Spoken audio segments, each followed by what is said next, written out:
Last क्या होता है? Mirror formula. कॉन्वेक्स के लिए भी बता दो शॉर्टकट में। Mirror formula for convex mirror, mirror formula किसके लिए? Convex mirror. इसे मैं शॉर्टकट में निपटा दूंगा मैं, ठीक ना? 1/f is equals to 1/v minus 1/u हो गया ना, प्लस हाँ प्लस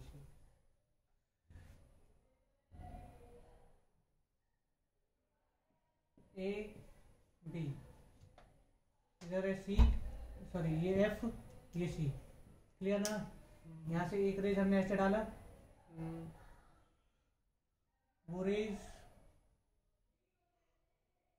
फोकस से निकलती हुई नजर आएगी, ऐसा ना? ऐसे प्लेन मिरर की फोकल लेंथ होती है? सॉरी, प्लेन मिरर की तो फोकल लेंथ नहीं हो सकती ना? इनफाइनाइट होगी। रेडियस थोड़ा ही, उसकी रेडियस इनफाइनाइट, तो फोकल लेंथ भी इनफाइनाइट, ऐसा ही ना? टकरा के वापस आ जाएगी ना, जो सेंटर ऑफ कर्वेचर पे जो डालेंगे, ऐसा ही ना?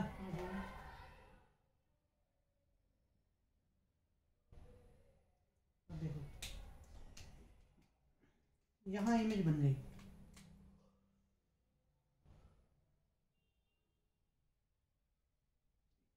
ए dash P dash, B dash, ये एम,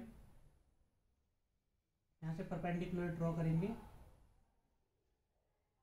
ये एन, ये पी, ये पोल है ना? क्लियर ना? पहले की तरह देख लो, ट्राइंगल कौन कौन से हैं? ये डिस्टेंस पता है ना, ये डिस्टेंस u, ये r, जहां इमेज बनी वो v, क्लियर ना? और ये f, ठीक है?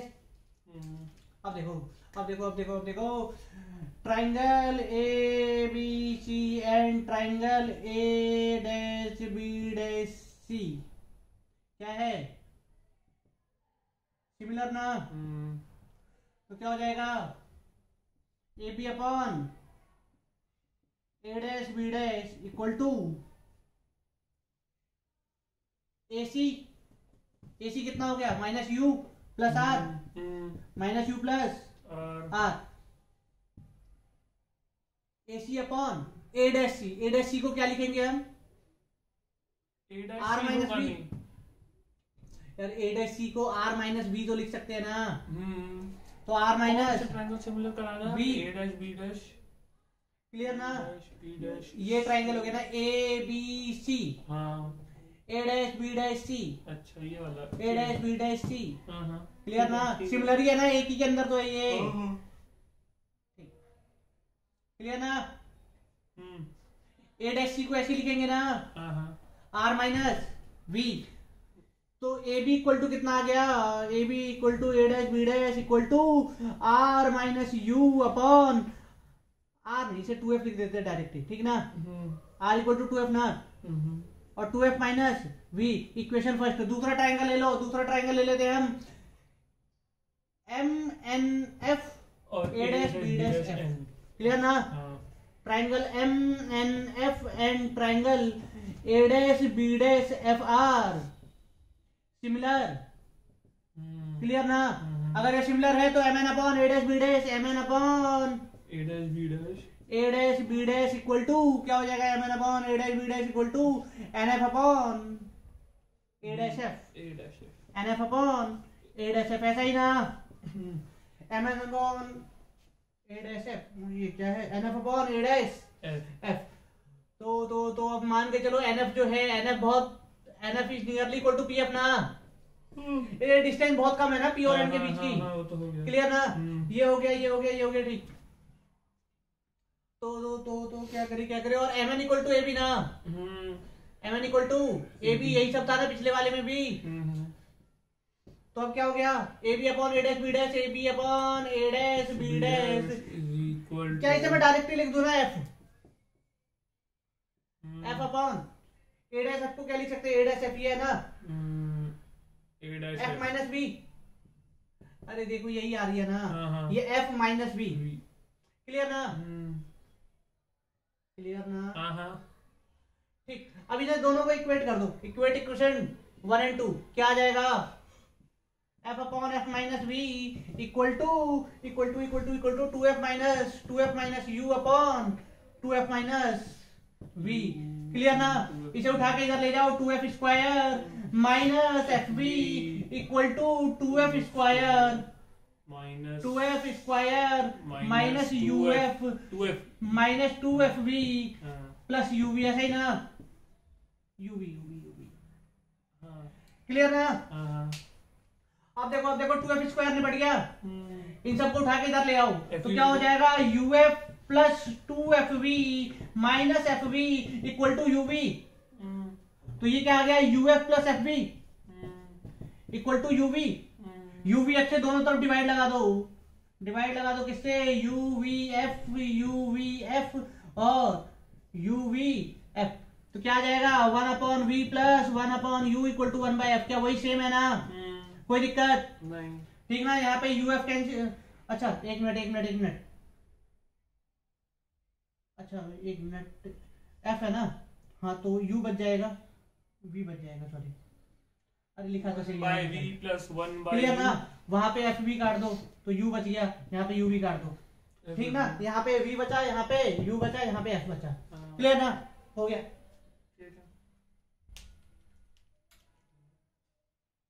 क्या करना है, क्या लिखना नहीं है ना, मैं नहीं लिख रहा, एक का लिख लेता ना, समझ तो आ गया ना।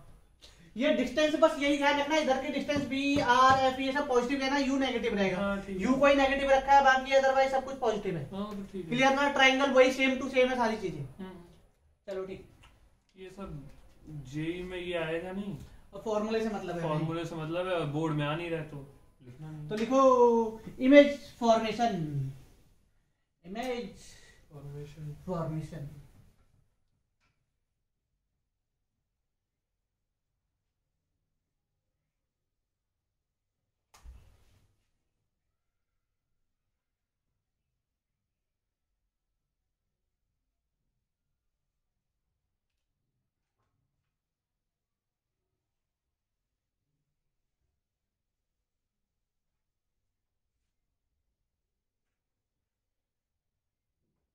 क्या कर रहा था मैं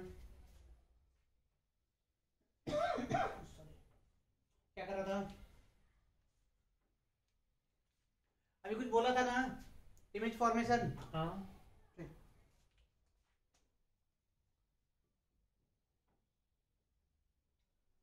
इमेज फॉर्मेशन, ठीक ना। देखो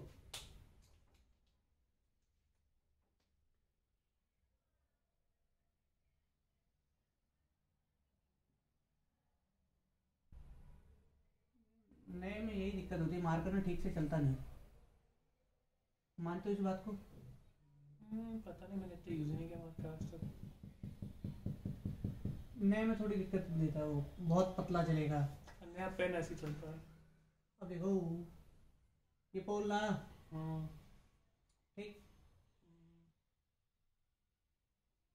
ये एफ, ये सी, अब देखो ऑब्जेक्ट कहीं भी रख लो, मान के चलो मैंने यहाँ ऑब्जेक्ट रख दिया, तीन ही जगह रख ही सकते हैं, अरे कहीं भी रख सकते हैं, तीन ही जगह नहीं, मतलब वो तो अगर सी के पीछे तब तो एक ही टाइप की इमेज बनती है, चाहे कितने पीछे रख लो। हाँ अब देखो हमने ऑब्जेक्ट को कहाँ रखा, बियॉन्ड सी, क्लियर ना। अभी हमें नहीं, हमें इमेज फॉर्मेशन से मतलब है, तो बाकी कुछ तो भूल ही जाओ। अब देखो इसके कुछ रेज, एक रेज ना फिक्स कर लो, सी के आर पार भेज देते हैं। हाँ ये सी वाला ना फिक्स रखो, बाकी कोई कहीं भी जाए,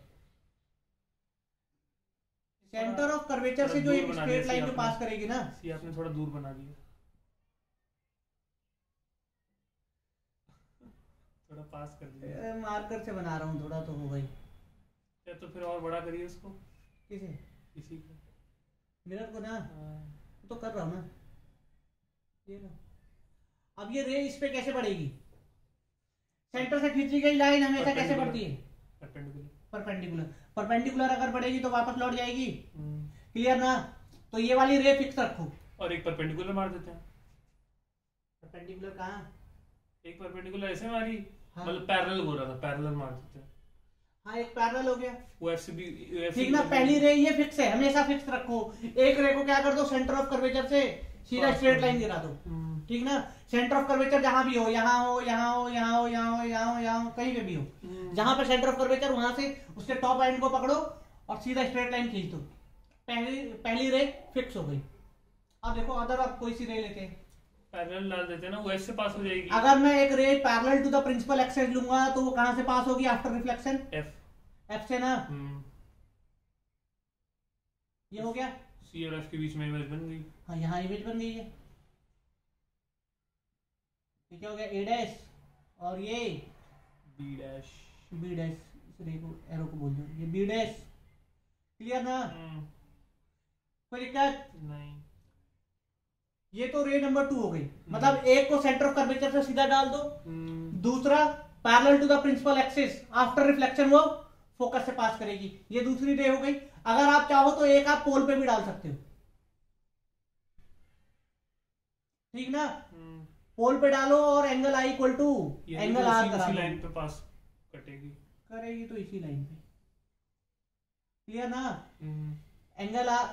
angle I equal to angle R दिखा दो। एक बात बोलूं? हाँ, चाहे हम जितना दूर चले आए हैं, हाँ, सेम ऑब्जेक्ट को लेके, इमेज तो एग्जैक्टली वहीं पे ही बनेगी। वहीं पे नहीं बनेगी ना, इधर उधर बनेगी। फिर कितने चेंज होगा? क्योंकि वो सी और एफ के बीच में ही बनेगी, और कहाँ बनेगी वो नहीं पता। कहीं भी यहाँ यहाँ यहाँ यहाँ यहाँ कहीं भी बनेगी, जितना पीछे जाओगे।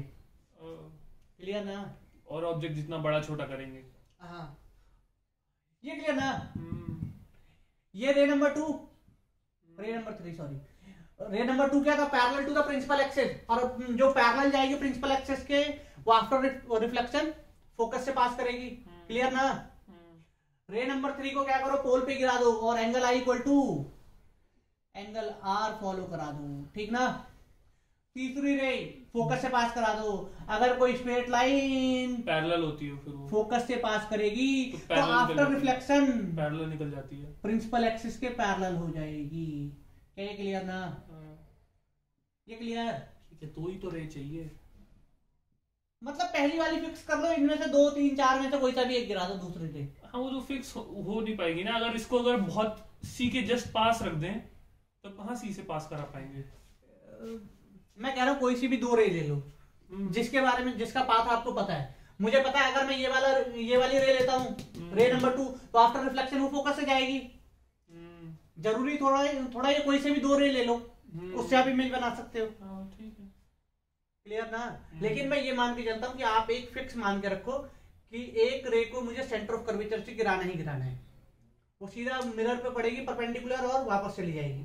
बाकी इन तीनों में से कोई सा भी एक रे ले लो। ये दो ये वाली ठीक लगती है ना, एक जो फोकस से पास होती है, हाँ, और एक जो पैरेलल होके फोकस से पास होती है। एक जो फोकस से पास, एक ये दोनों आपकी मर्जी, आप कोई सा भी ले लो। कर्वेचर वाली दिक्कत होती है ना, कर्वेचर के पास चले जाओ फिर कर्वेचर से पास करने में दिक्कत होती है, या कर्वेचर के ऊपर चले जाओ तब। क्या मतलब है, कर्वेचर के ऊपर भी अगर ऑब्जेक्ट है ना, सीधा नीचे लाइन खींच दो तो नीचे मिरर भी तो होना चाहिए यार। मिरर की थोड़ा ही जरूरत है। मान के चलो ये पूरा स्फीयर है, बस मानना है। ठीक है, मिरर को एक्सटेंड कर सकते हैं ना उसी डायमेंशन में। क्लियर ना? पहली रे की प्रॉपर्टी क्या है? पहली वाली कर्वेचर से पास होके वापस आ जाती है, ठीक ना? रिट्रेसेस वो क्या होगा? Path. Passing through C, passing through and after reflection, retraces path, after reflection retraces path, ऐसे ही ना? Number 2 parallel to principal axis, retrace their path. दूसरा parallel to the principal axis after reflection, parallel to the principal axis after reflection passes through F, after reflection passes through F। ठीक है, after reflection ray number 3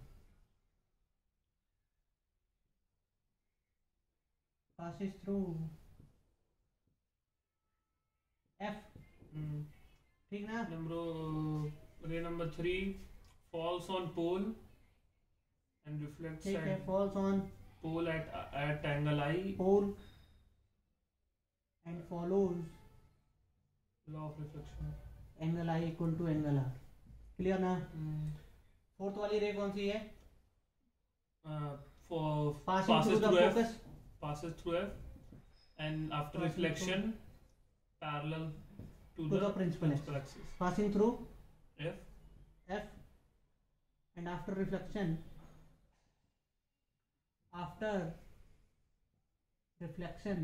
Parallel to the principal axis. Clear ना। लिख लो इसे फटाफट। इतने में ink डाल देता हूँ। दोनों ब्लैक है। अच्छा हाँ, ब्लू इंक तो बाहर है। देख लिया था।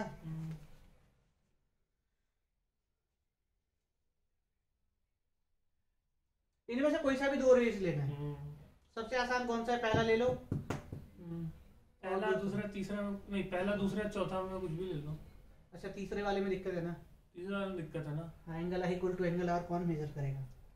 मेजर करना और उसको एक्यूरेटली बनाना दिक्कत है ना। हाँ, जो पॉइंट्स हमें दो पॉइंट्स पता है उनके बीच में सीधी लाइन खींचना तो ज्यादा कितनी भी कोशिश कर ले 2-3 डिग्री तो इधर उधर कर देंगे।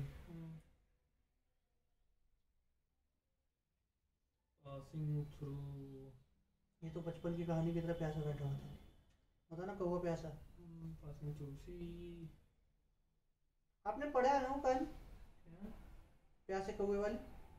कौन सी वाली? जिसमें वो तो गड़ा वाला था। हाँ, पत्थर डालते हैं पानी पकड़ लेते हैं। मजे की बात यह है कि वो कौवा आज भी प्यासे ही बैठा हुआ, किताब खोल के देखना।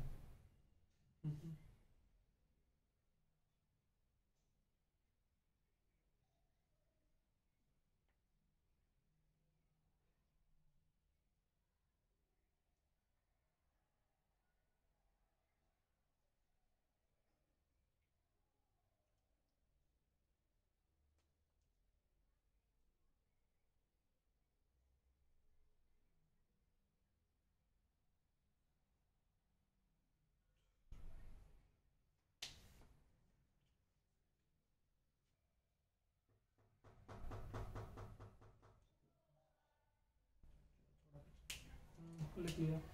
हो गया? लिखो formation of image. First by concave mirror.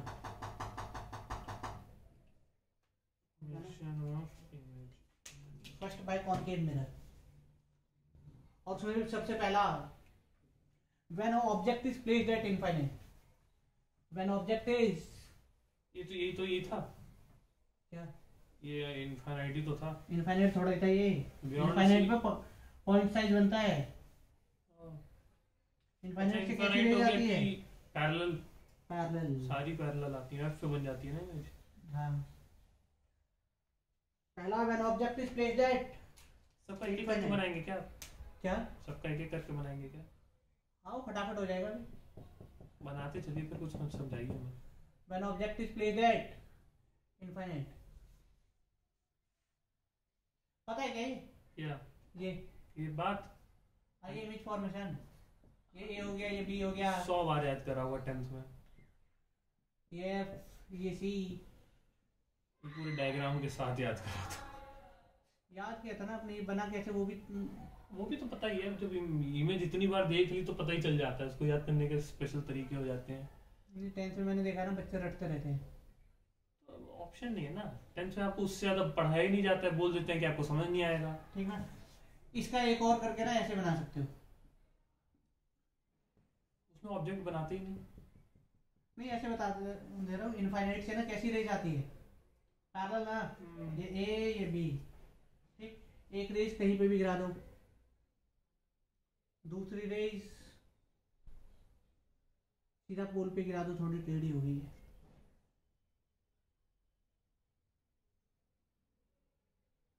Clear ना?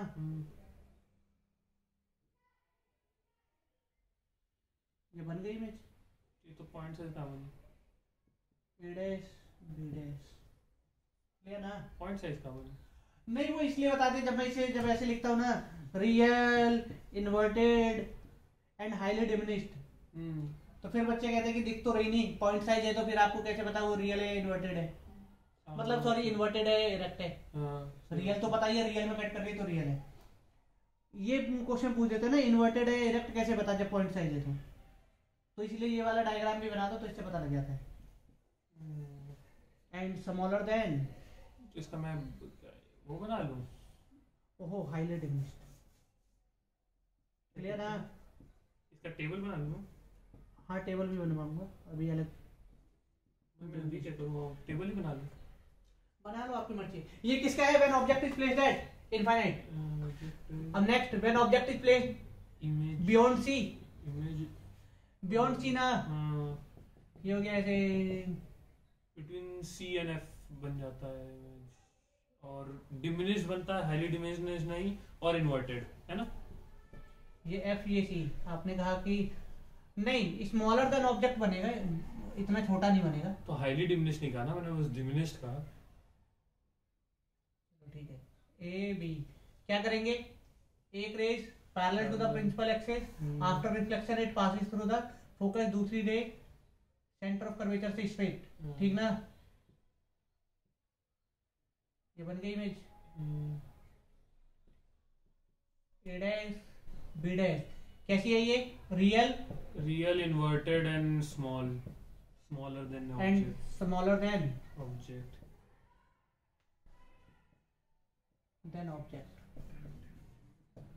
क्लियर ना? Next, when object is placed at centre of curvature,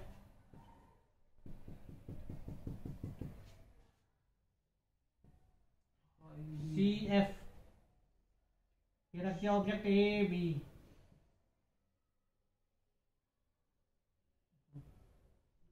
क्या था? अच्छा सी एंड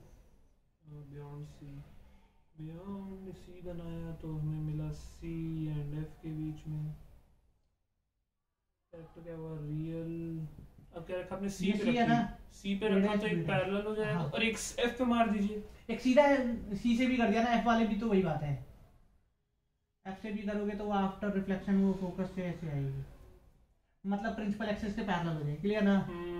तो इमेज कैसी बनी? नटूरे बताना जरूरी है ना? क्या?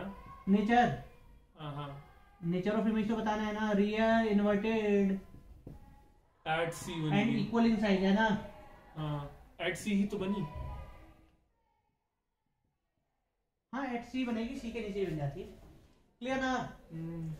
अब क्या करोगे? When object is placed between C and F, clear ना? अब ये बड़ी बनती है, ये थोड़ी बड़ी हो जाएगी, ये एफ ये सी, ऑब्जेक्ट यहाँ रख दो कहीं पे। इसमें एक मुझे याद है वर्चुअल बनती है जब एफ के आगे रख देते हैं, है ना? हाँ वो वर्चुअल हो जाएगी क्योंकि वो इधर कट नहीं कर पाएगी, वो उधर पीछे कट करती है। ये बन गई इमेज, क्लियर ना? ए डैश क्या है? बी डैश, क्लियर ना? और इसमें बेसिकली कैसी हो जाएगी? रियल इन्वर्टेड, ये वाली कैसी हो जाएगी? रियल इन्वर्टेड एंड इनलार्ज, या larger than object, enlarged and larger than object, ठीक ना? ऑब्जेक्ट के कंपेयर करके लिख रहा हूँ, लार्जर देन ऑब्जेक्ट, ये बात क्लियर ना? इनफाइनाइट वाला मिटा दो ना।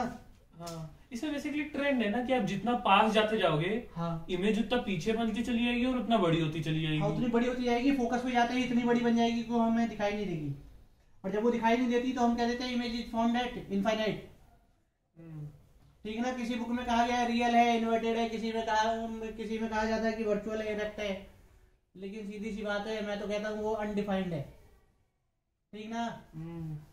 जब जिसके बारे में पता ही नहीं तो खानों का चर्चा करके क्या फायदा? देखा ही नहीं है ना, इमेज तो बनती नहीं दोनों तरफ। अब सी एंड एफ पे आ गए तो एट एफ पे कर लेते हैं। नेक्स्ट वाला कौन सा? When object is placed at focus, when object is placed at focus,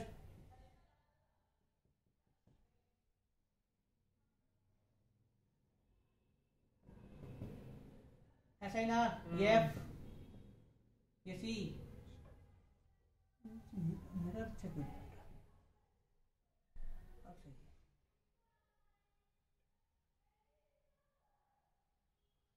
ये हो गया ऐसे ही। तो इसको तो ना रियल बोलेंगे। ए बी, हाँ तो इसीलिए कह रहा हूँ ना अनडिफाइंड, ये ऐसे ही ना।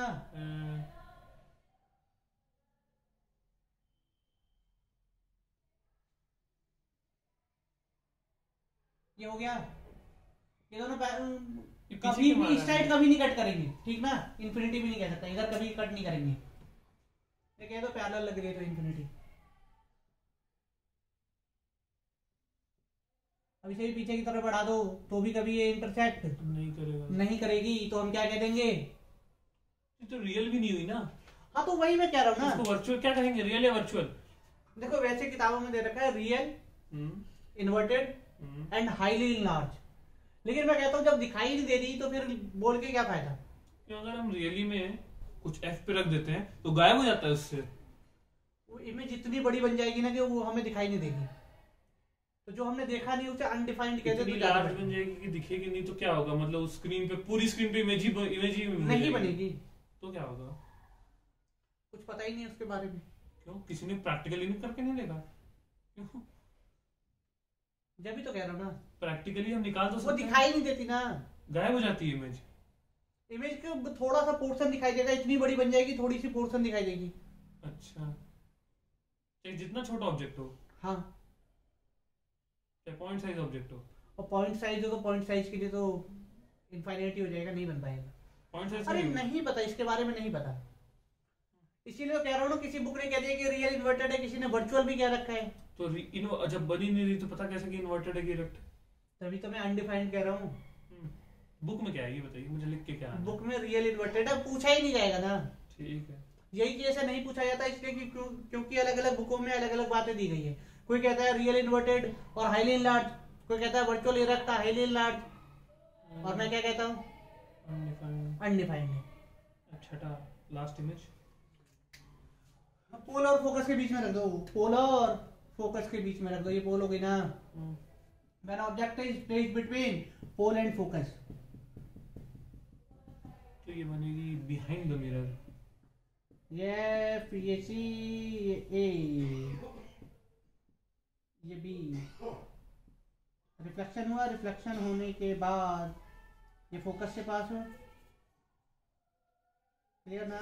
और एक बार सी पे गिरा दीजिए, मतलब सी के लाइन पे, और दूसरी सी पे। तो ये तो लग ही नहीं रहा एक दूसरे को इधर कट करेगी, क्योंकि खुलती जा रही है ना ऐसे। ये देखो इधर तो कट नहीं कर सकती, तो ऐसे केस में हम क्या करते हैं, इस रे को पीछे की तरफ बढ़ा लेते हैं। तो ये वर्चुअल इरेक्ट एंड इनलार्ज्ड हो गई ना? हाँ, इतनी पीछे जाएगी, ये हो गया enlarged, A dash B dash, virtual erect and highly enlarge. इसे क्या कहेंगे? अनडिफाइंड। ठीक ना? मैंने उसको लिख दिया। ये क्या हो जाएगा? Virtual erect and enlarged, erect and larger than object. हाँ, इनलार्ज भी कह सकते हो। इनलार्ज हो गया, वो हाईली इनलार्ज हो गया ना, सीएनएफ के बीच वाला। क्लियर ना? कोई दिक्कत नहीं। नेक्स्ट लिखो, formation of image by convex mirror. उसमें दो ही केस होंगे, या तो इनफाइनाइट हो या फिर कहीं भी रख दो। क्लियर ना? या तो इनफाइनाइट या कहीं भी, इसे मिटा दो ना। चलो ठीक।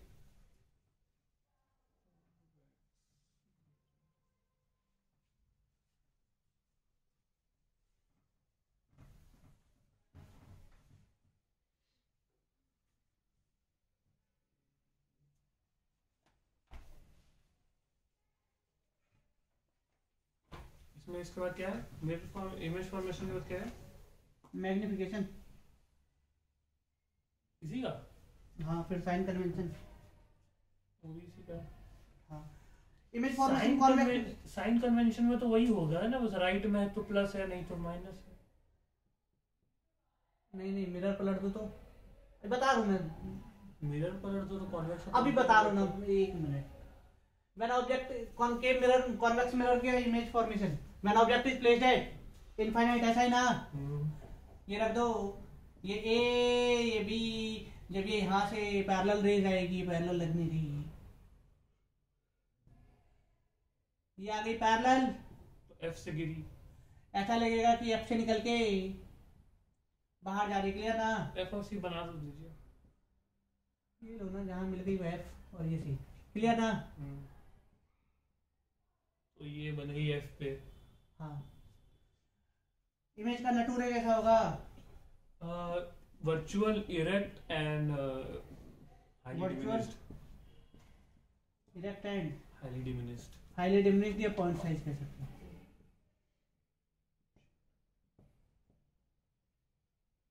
क्लियर ना। अब दूसरा कहीं भी रख दो,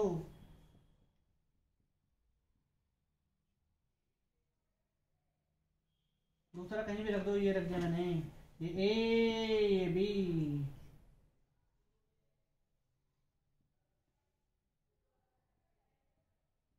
इंफिनिटी इमेज मिली।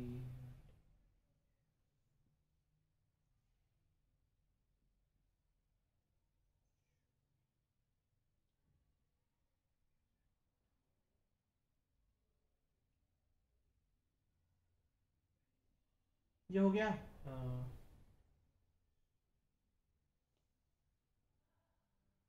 ये बन गई image A dash B dash, यहीं पे तो इंटरसेक्ट कर गई ना। इमेज का नेचर कैसा होगा? Virtual, erect and smaller than object.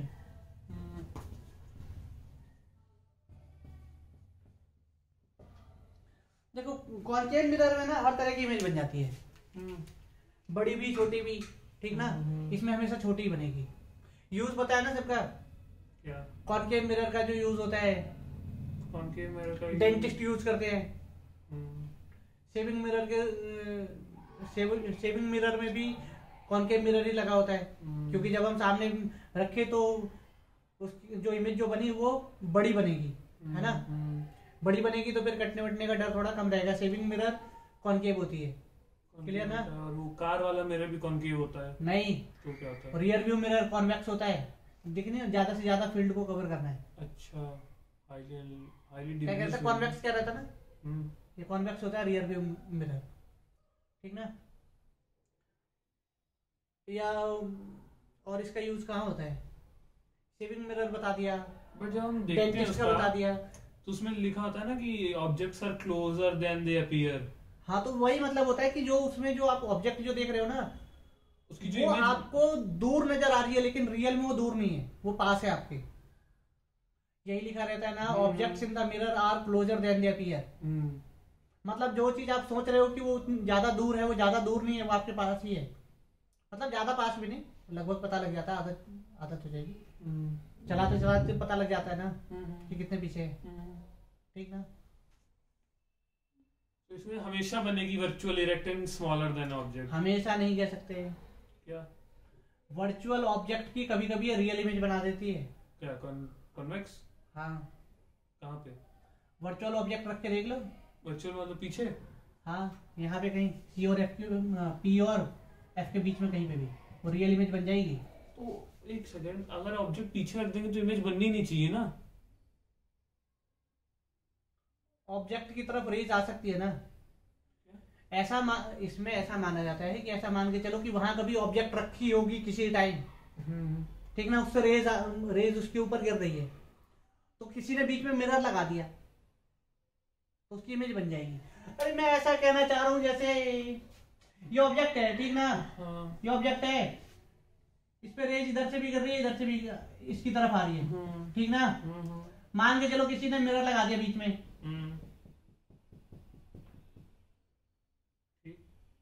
ठीक, ये क्लियर ना। अब ये अगर प्रिंसिपल एक्सिस है तो ये रेज आफ्टर रिफ्लेक्शन इधर आ जाएगी, तो इमेज कैसी? तो हाईली सजेस्टिव केस हो गया ना। हाँ, तो इमेज बनी नहीं बनी? बनी। कैसी इमेज है? रियल है ना। हाँ। तो बस यही तो मैं कहना चाह रहा हूँ। अच्छा, तो ऐसा मान सकते हैं। हाँ, ऐसे क्वेश्चन भी कराऊंगा, कॉम्बिनेशन ऑफ मिरर उसमें आप देखोगे। तो ऐसे केस में यू पॉजिटिव लेते हैं, ठीक ना। मिरर के पीछे रखी गई है, ये क्लियर ना। और क्या क्या बता रहा था डॉक्टर का जो हेडलाइन, इसमें क्या लिखूं, ऑब्जेक्ट प्लेस्ड एनीवेयर। हाँ कहीं पे भी रख दो, between infinite and pole of the mirror, infinite से पोल ऑफ द मिरर के बीच में कहीं भी रख दो, ये केस हमेशा। क्या कह रहा था मैं, तो इमेज कहाँ बनेगी, इमेज हमेशा इधर ही बनेगी, सी पी और एफ के बीच में ही बनेगी हमेशा।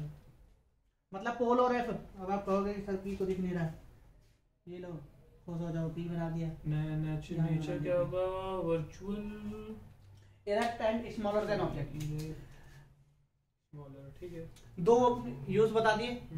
तीसरा यूज डॉक्टर के हेडलैम्प पे, डॉक्टर के सर पे जो पट्टे से बांध के जो लाइट जो लगा लेते हैं ना, उसका ही ऐसा होता है कि जैसे मान के चलो ये कॉनकेव मिरर है। सारे कार्स में तो कॉनकेव मिरर लगा होता है ना, वो जो वो होता है क्या कहते हैं, हेडलाइट में लगी होती है, जो सारी लाइट्स में भी तो लगा होता है, जो टाइप की लाइट होती है। हाँ लैंप वाली लाइटें होती हैं, उसमें कॉनकेव लगा दिया जाता है। बता रहा हूँ क्या रीजन होता है, जिससे उसके समझ गया मैं। उसके फोकस पे अगर लाइट बल्ब लगा दोगे ना, तो उससे जितनी भी रेज गिरेगी आफ्टर रिफ्लेक्शन वो क्या हो जाएगी, क्या पैरेलल, वो सब इकट्ठी हो गई ना एक जगह पे। नहीं, क्लियर ना। एक बात पूछूं, हाँ वो तो पैरेलल तो हो गई, हाँ, बट जो लैंप लगे होते हैं उस पे कॉन्वेक्स नहीं लगाना चाहिए, कॉन्वेक्स से लाइट फैल जाएगी, वही तो करनी है हमको। तो फैलाना नहीं है ना। जो हेडलाइट लगी होती है उसकी लाइट तो ज्यादा इंटेंसिटी चाहिए ना, ज्यादा दूर जाए, ज्यादा इंटेंसिटी हो, ज्यादा साफ दिखाई दे, तो वो तो तरीका इसी में। अब मान के चलो इधर से तो रेज निकल ही रही है, ये वाली रेज चली गई ना बाहर, ठीक ना, कुछ रेज ऐसे निकल गई, और इधर जो रेज आनी थी वो तो आएगी। तो इसीलिए जो बीच वाला जो स्पॉट होता है ना, वो बहुत ज्यादा ब्राइट होता है, और वही ज्यादा दूर तक जाता है। तो जो हमारी फ्लैश लाइट में लगा बाकी तो होता है, फैल जाती है, जो हमारी फ्लैश लाइट में लगा होता है, हाँ, वो भी यही होता है, कॉनकेव फ्लैश लाइट मतलब फ्लैश लाइट।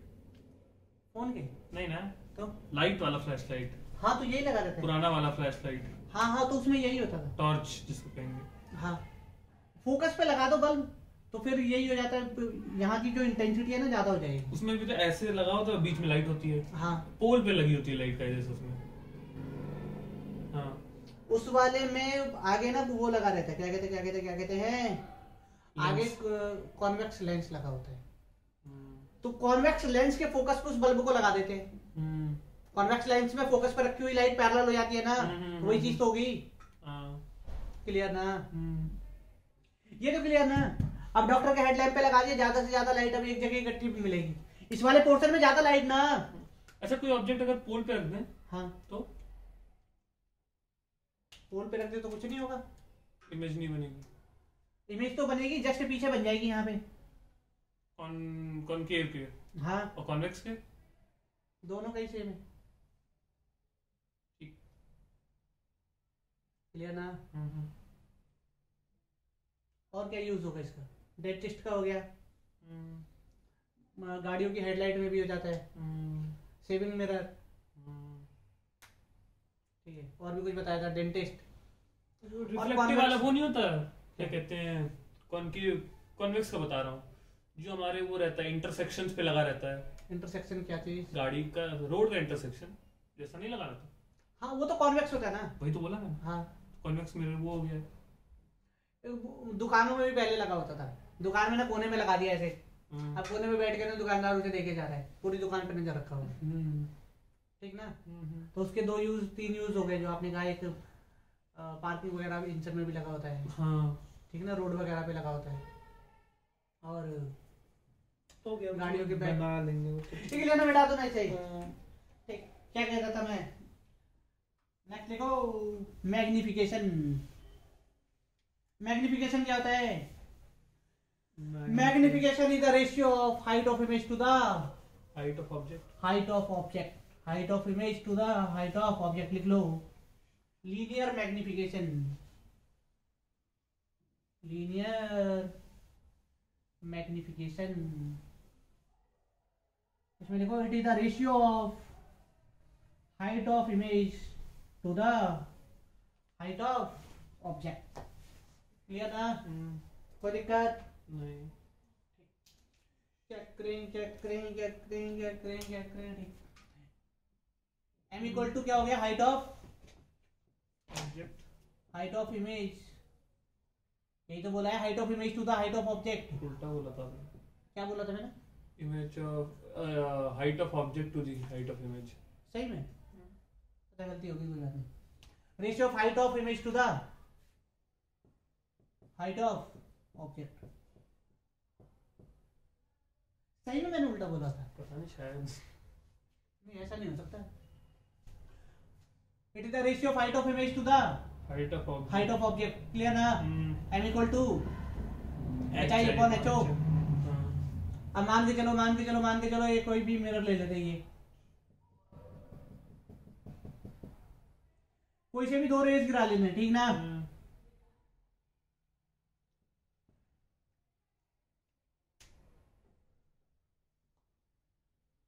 ये ए, ये बी, ये सी, ये एफ। क्लियर ना? एक रेज कैसे गिराई, ये ऐसा ही ना? नहीं, सी वाले गिराते हैं, ये नहीं, सी और 4 वो ज्यादा बेटर रहेगा। ये क्लियर ना? सी और पैरेलल गिरा दी थी ना? अरे पोल पे गिरा रहा हूँ ना, अभी बता रहा हूँ क्यों। एक और फॉर्मूला होता है ना, m equal to minus V by U, उसके लिए बता। क्लियर ना? क्या ही हो रहा है, माइनस वी बाई यू। चक्रिंग ये ऐसे हो गया, ये हो गया, ये पोल, ये एफ, ये सी, ये ए, ये बी,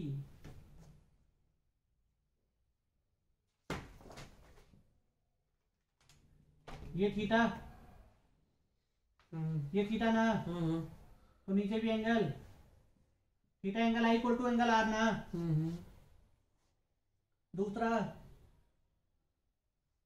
फोकस से, सॉरी सेंटर ऑफ कर्वेचर से ना? ये हो गया, ये इमेज बन गई, A dash B dash. Clear ना? 10th की याद आ रही, कुछ नहीं। ये वाली डिस्टेंस यू ना? हाँ। और इमेज वाली distance V. V. Tan theta लगा दो इसमें। टेन थीटा इक्वल टू क्या हो जाएगा, A B by minus u, और minus A dash B dash by minus u minus v. Clear ना? ए बी क्या है, height of object, minus u. A dash B dash क्या है, height of image upon v. तो H I upon H O, ये क्या हो जाएगा, minus we by you. Clear ना? दोनों को इक्वेट कर दो तो m इक्वल टू क्या आ जाएगा, H I upon H O equal to minus we by you. Clear ना? कोई दिक्कत नहीं। इस चैप्टर को पढ़ते पढ़ते लग रहा है जैसे 10th रिवाइज कर रहे हैं बस। कोई नहीं, अभी थोड़ी देर में अब कहानी बदलेगी, क्योंकि 10th में मैं फिटसी में था ना, सब पूरा कर रहा। अच्छा हाँ, ये सब होगा उसमें। ये क्लियर ना? रिफ्रैक्शन भी था। हाँ, रिफ्रैक्शन भी थोड़ा होगा ऊपर लेवल तक। ये क्लियर ना? ऊपर अब क्या करना है, पूछो मत, पता नहीं क्या क्या करते हैं उसमें। तो क्या करना है, क्या करना है, क्या करना है, क्या करना है, क्या करना है, क्या करना है, साइन कन्वेंशन डालो, साइन कन्वेंशन। ये क्लियर ना? Sign convention, sign convention, sign convention.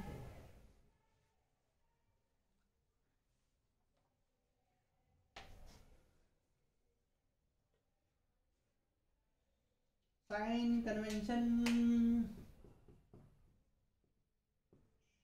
Topic है नहीं, साइन कन्वेंशन। इसमें पहला पॉइंट लिखो, consider pole as a origin of the, consider pole as a origin. ठीक ना? पोल ऑफ द मिरर को क्या करो, ओरिजिन मान लो। क्लियर ना? पोल ऑफ द मिरर को ओरिजिन मान लेना है। ये पोल है ना, इंसिडेंट रे इधर आएगी ना। और दूसरा पॉइंट लिख लो, direction of incident ray always taken as positive, ठीक ना। अब ऑब्जेक्ट यहाँ रखी हुई है, मान के चलो ऑब्जेक्ट यहाँ पे है, ओ तो ये रे ऐसे जाएगी ना, तो डायरेक्शन उधर हुई ना इंसिडेंट रे की, तो उधर पोल से उधर की सारी डिस्टेंस पॉजिटिव, इधर की सारी डिस्टेंस नेगेटिव, ऊपर की सारी डिस्टेंस पॉजिटिव, नीचे की सारी डिस्टेंस नेगेटिव। इसीलिए उसमें मैंने हाइट ऑफ इमेज माइनस लिया था, क्लियर ना। -8 b रखा था, ऊपर की इधर भी पॉजिटिव और नीचे नेगेटिव, क्लियर ना।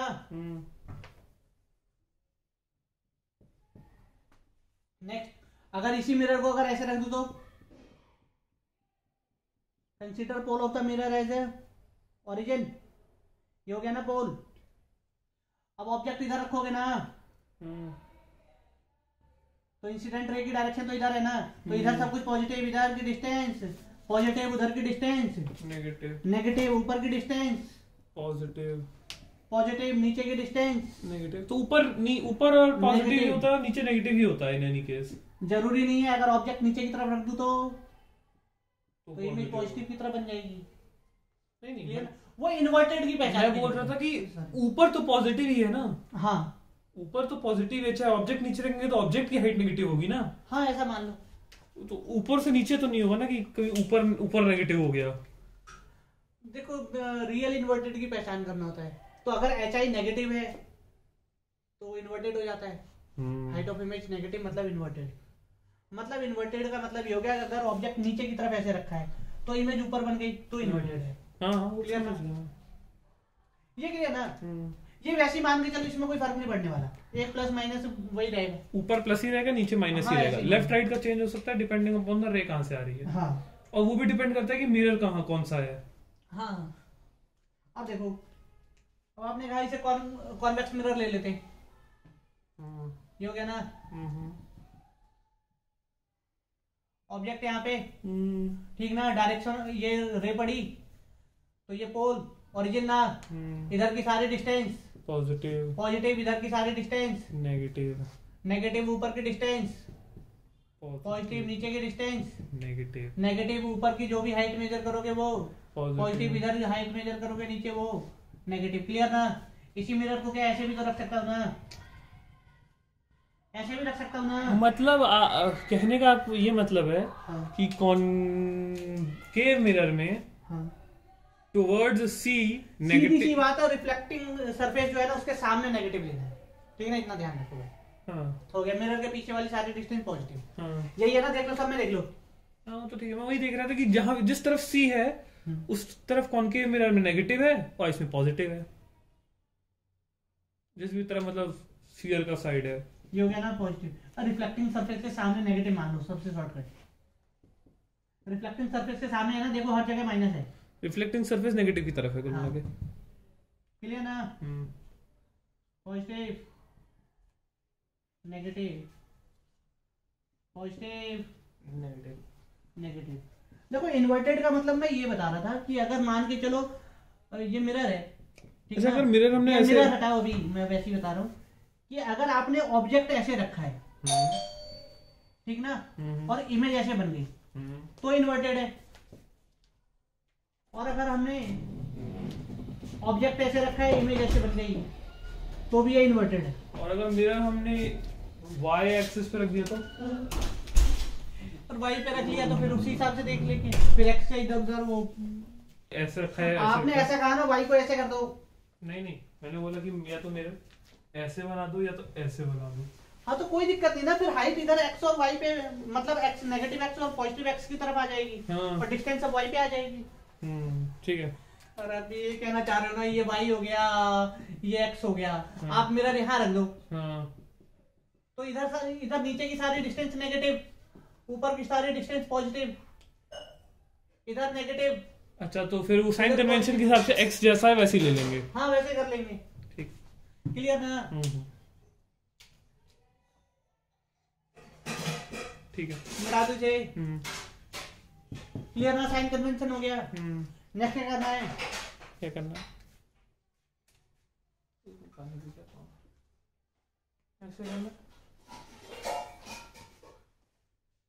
नेक्स्ट क्या करेंगे? करेंगे